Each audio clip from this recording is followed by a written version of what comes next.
Hey guys, and Tim Nebel, what's up? Josh here. So, had a few days that kind of been down. Weather's been rough, and it got me to playing with this. And one thing that I've been noticing here lately is I'm really trying to get through a little series of Target Panic. I get it. Some people are like it's not real. It's real. Whatever, to each their own. Okay, so let's just say I'm having some issues and I'm trying to work through some issues. So the key points about today's video is something that I've kind of taken from Joel Turner's course. Keep revisiting it, here and there whenever I'm starting to get in a funk. And this time I'm kind of doing something different. Like I'm taking his course, and it's always, his big thing is words matter, and there couldn't be anything more true than that.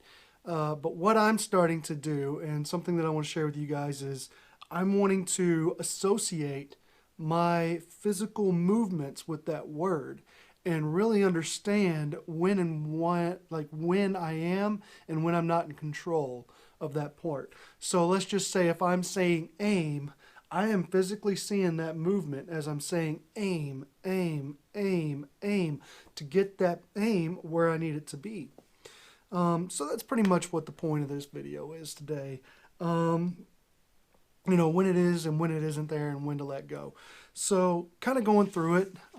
This is just what I've been playing with, and shooting a little bit of bare bow, just to really understand a little bit more about my body movement and how I can quit hunching with the longbow and get more performance out of myself. I can't shoot my longbow like my bare bow, and I can't shoot my bare bow like my longbow. They both require a whole different, well, not a whole different take, but they just can't be shot the same, or at least they can't with me. If you can, that's awesome, great, not me. So the first thing is draw to alignment and anchor. So with me, mine is the same every single time. So I can physically feel when my finger is touching my mouth, or I can feel when the back of my hand is meeting that pressure point. I can feel that. That is a physical movement and feel. So as I'm saying anchor, I got it, all right? And if it's not there, if I feel like I'm anchoring down low, I know for a fact that doesn't feel the same. So I'm going to let down. I'm going to start over. So I'm in control of that part. You got to be able to go through it like a checklist. Or if you want to, I guess, improve yourself, that's what you got to do. I'm watching Ace today. He's up there watching TV. So if he comes down, he's going to be part of the video because I'm not starting over. Got a little, well, there he is right there. What's up, Ace? So once again, we're going to feel that movement, okay? We're anchored, and then there's a transfer. So if you're watching a lot of your Olympic recurve shooters, they actually bring the transfer up. Or you can, what I did for the longest time was my transfer was down. Like that was my transfer, and it kind of ensured that I got into a good alignment. However, I am currently playing with, transferring up. So whatever you want to transfer, up, down, it doesn't matter as long as you're repeatable and you stay in alignment and can execute a good follow through with those back muscles. So I'm here, anchor, transfer. I can physically feel my my muscles in my back engaging. Okay, so as I'm saying transfer, I feel that. And if I don't, well then that word means nothing. So when I'm saying transfer, buddy, you're going to catch an elbow. When I'm saying transfer, I can feel that little movement. Whenever I say transfer, that movement, the word should engage my muscles. If it doesn't, let down, start again. So we got the transfer, we got the anchor, the transfer. I don't aim, like I'm trying to aim as I'm trying to anchor. I get it as close as I can, but sometimes my aim, it's not the same, especially in 3D. You have to try to set your hips before the shot, or the elbows, or your shoulders before the shot. You got to try to set all this. So it's not always going to be the same. So I'm anchoring, transferring, and then I start my aim.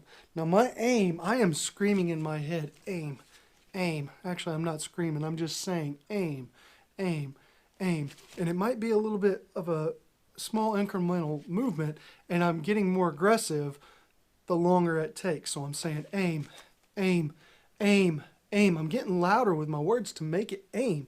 And then once I get that aim established, I continue to say aim a couple more times. And what that's doing is that is ensuring that my mind physically understands a sight picture, that I'm not just getting it by surprise and letting go as soon as I see that sight picture. I have to ensure that my sight picture, get out of here. And, yeah, go, I'm talking. I'm ensuring that that my body can understand a sight picture and not just give it away as soon as it gets close. I mean, that's my biggest problem that I'm following and having right now. So, all right, I'm aim, aim, aim. My aim is there. I'm going to continue to say it a couple more times. Aim, aim, aim. 2 or 3 more times. And then that's when I say expand. Now, the expand is not just expand, let go. It's not release and let go. Expand is now I'm engaging these muscles, in the correct direction. And it doesn't just go off after a certain amount of times. It goes off when I feel fully engaged. Like it might be 1 second, it might be half a second, it might be 3 seconds. It's whenever I feel my body is comfortable and knowing that I am engaging the muscles in the correct way. And the expansion, I must also say that to like a bystander, you may not see that expansion. The expansion is getting the muscles moving in the correct way that it needs to. That's all it is. I try not to over-exaggerate it because the more I'm pulling, the harder I'm pulling, and I'm trying to get them muscles going the right way, it creates, a little bit of a downward, or it could cause 500 things. So it's got to be a nice, smooth, even movement. Just an expansion, just to where I can break that shot. All right? And then the last thing is the follow through. Whenever I shoot, or I'm saying expand, so coming up, anchoring, transferring, aim, aim, aim. Aim is there, aim, aim, expand. The expansion is very minute, almost non-existent to the human eye. As I'm expanding, boom. Then as soon as that shot breaks, I'm just saying follow through. And this is another problem that I'm having. As soon as I shoot, I'm playing peekaboo, or I'm like, ooh, I get excited. You're no longer in control of where that arrow is going after that.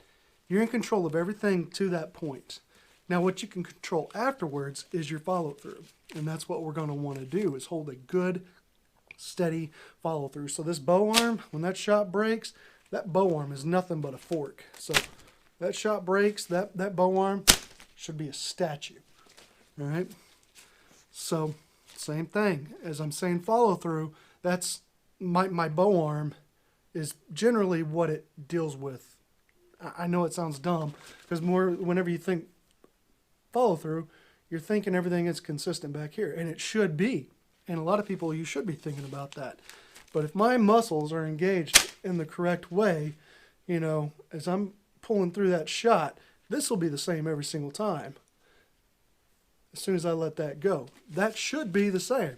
So I'm not so much focused on that as I am my bow arm, because that bow arm, man, it gets crazy. And 90% of the time it's because I want to see where that arrow hits. I'm no longer in control of that. I just got to, give it away and hope for the best, that I've done everything in my power to get that arrow where it needs to be.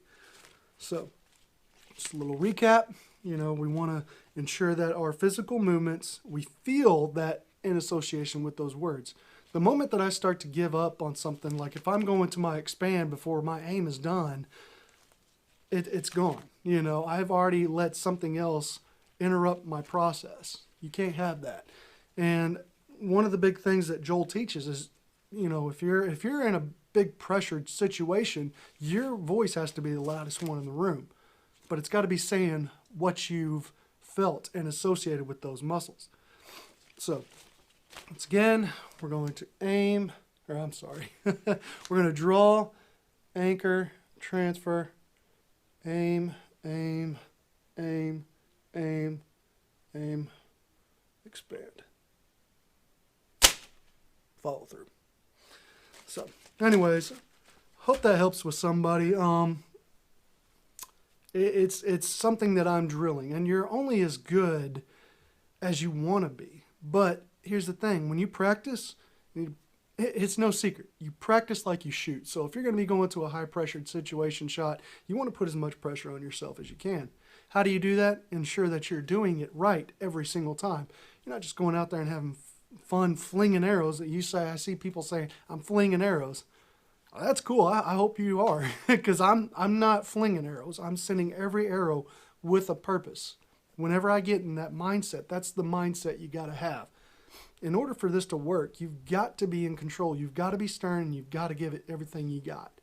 Now, I'm not saying don't have fun. Heck, we all have fun, you know. But whenever you're training for something that means a lot to you, it just hits different. All right. So anyways, I hope that helps you guys. If not, well, I'm sorry. This is just what's been working for me. And I also want to say that this may not be the best I guess, shot process in general. It may be the worst thing at all, and I may get a lot of flack for it. That's fine. This is what's working for me. I just want to share with you guys what I'm doing. That's it. Take little tidbits of, from me or here or there, whatever. And I also want to give recognition where recognition is due, So this is all through Joel Turner's course. I highly suggest that you guys get on the Push Archery and enroll in his class. There's just so much information in there, and it's really helped fix a lot of people, and I know it's definitely helped fixing me. So, guys, take it easy. Good luck and good fortunes for the remainder of 2024. And to everybody that's going to be shooting the U.S. trials, once again, good luck. I hope that your training is doing well, and I hope that you're taking it serious. And, just so we can send the best team possible. So, guys, take it easy until next time.